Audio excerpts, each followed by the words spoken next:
নমস্কার, আমি Debabrata Dutta. Shadows of Love এই ছোট্ট চলচ্চিত্রটির প্রযোজক। 15 Kolkata Shorts International Film Festival 2026-এর আয়োজক, জুরি এবং পুরো টিমকে আমাদের আন্তরিক শুভেচ্ছা জানাই।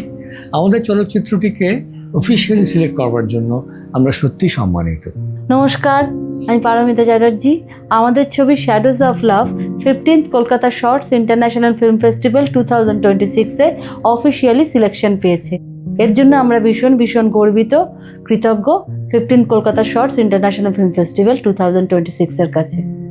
এই চলচ্চিত্রটির চিত্রনাট্যকার এবং পরিচালক পারমিতা চ্যাটার্জি যখন আমার সঙ্গে প্রথম যোগাযোগ করেন, যেটা আমার ভালো লাগলো যে একটি ছোট্ট পরিসরে এই নগর সভ্যতার একজন মায়ের একাকী জীবন সংগ্রাম, তার সন্তানের প্রায় অবহেলায় বড় হতে থাকা, আর সর্বোপরি আমাদের জীবন থেকে প্রকৃতির দূরে সরে যাওয়া, ক্রমাগত দূরে সরে যাওয়া, এই এতগুলো গুরুত্বপূর্ণ বিষয় কেমন ওতপ্রোতভাবে জড়িয়ে আছে একটা গল্পের মধ্যে। তাই আমার মনে হলো যে যেহেতু ক্লাসের আকারে নয় বা রিসার্চ পেপারের মতো নয়, মানুষের অনুভবের খুব কাছাকাছি পৌঁছে যাওয়া যাচ্ছে একটি গল্পের মাধ্যমে, একটি চলচ্চিত্রের মাধ্যমে, সেই কারণে আমি খুব উৎসাহিত হলাম এই প্রজেক্টটির সঙ্গে যুক্ত থাকতে। বর্তমানে আমরা এমন একটা সমাজে বাস করছি যেখানে মানুষের সঙ্গে মানুষের সম্পর্ক দুর্বল হয়ে পড়ছে। প্রকৃতিকে আমরা ধ্বংস করে ফেলছি। একটি শিশু একা হয়ে যাচ্ছে দিনের পর দিন। একটা শিশুকে এই পৃথিবীর বাসযোগ্য করে তোলাটা খুবই কঠিন হয়ে পড়ছে আমাদের জন্য।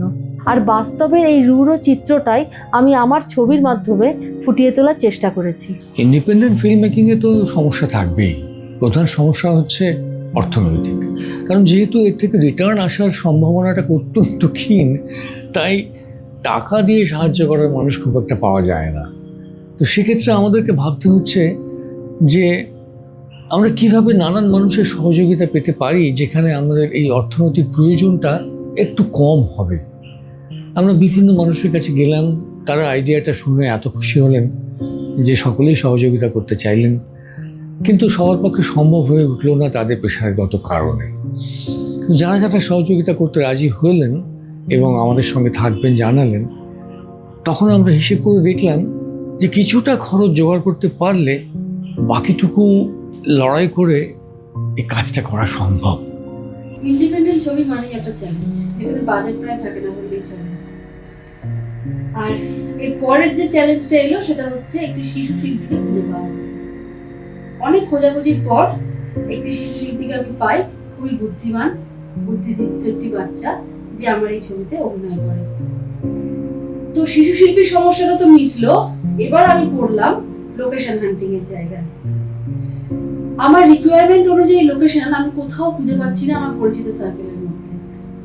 একটা সময় মনে হয়েছিল যে এই ছবিটা হয়তো আমি করতেই পারবো না, মানে একটা লোকেশনের জন্য করতে পারবো না, তখন আবার একটা ফ্রাস্ট্রেশন নতুন করে যেন শুরু হলো। কিন্তু আলটিমেটলি সেই লোকেশনটাও আমি খুঁজে পেলাম।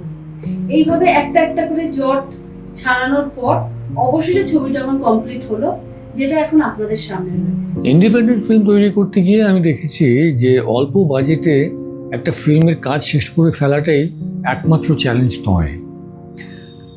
যে কাজটা করতে চাইছি সেটাকে পারফেক্টলি শেষ করা, সেটাই হচ্ছে আসল চ্যালেঞ্জ।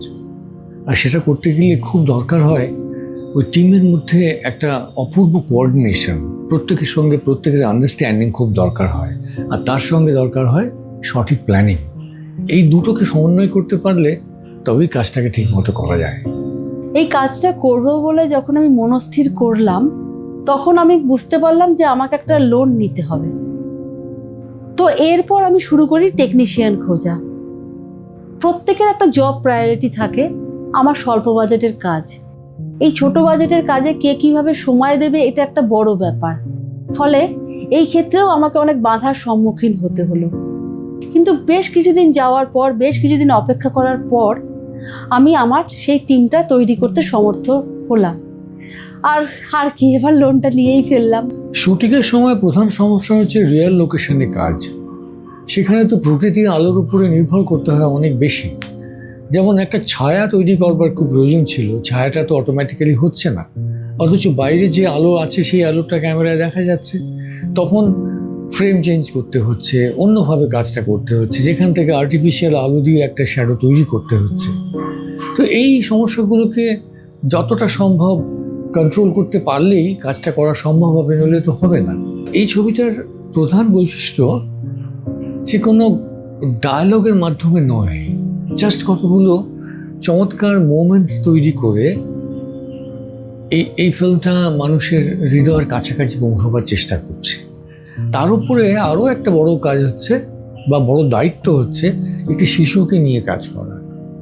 তার মুড একটা বড় বিষয়, বড়দের কথা সে বুঝতে পারছে কি না, বা তার অনুভবটা বড়রা বুঝতে পারছে কি না, এই কোথাও এর মধ্যে গ্যাপ থেকে যাচ্ছে না। তো এই গ্যাপটাকে তো মেটাতে হবে, দুজনকে বুঝতে হবে।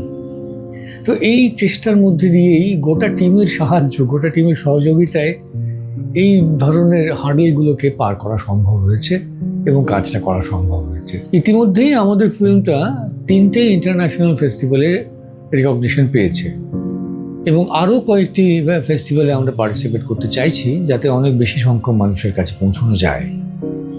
তারপরে যদি কোনো ওটিটি মাধ্যমে বা টেলিভিশনে দেখাবার সুযোগ আসে, সেই সুযোগ আমরা নিশ্চয়ই গ্রহণ করব। আরেকটি বড় পরিকল্পনা আছে, যেটা হলো বিভিন্ন স্কুলে গিয়ে আমরা এই ছবিটি দেখাতে চাই, যাতে শিশুদের মধ্যে প্রকৃতি সম্পর্কে একটা অ্যাওয়ারনেস তৈরি করা যায়।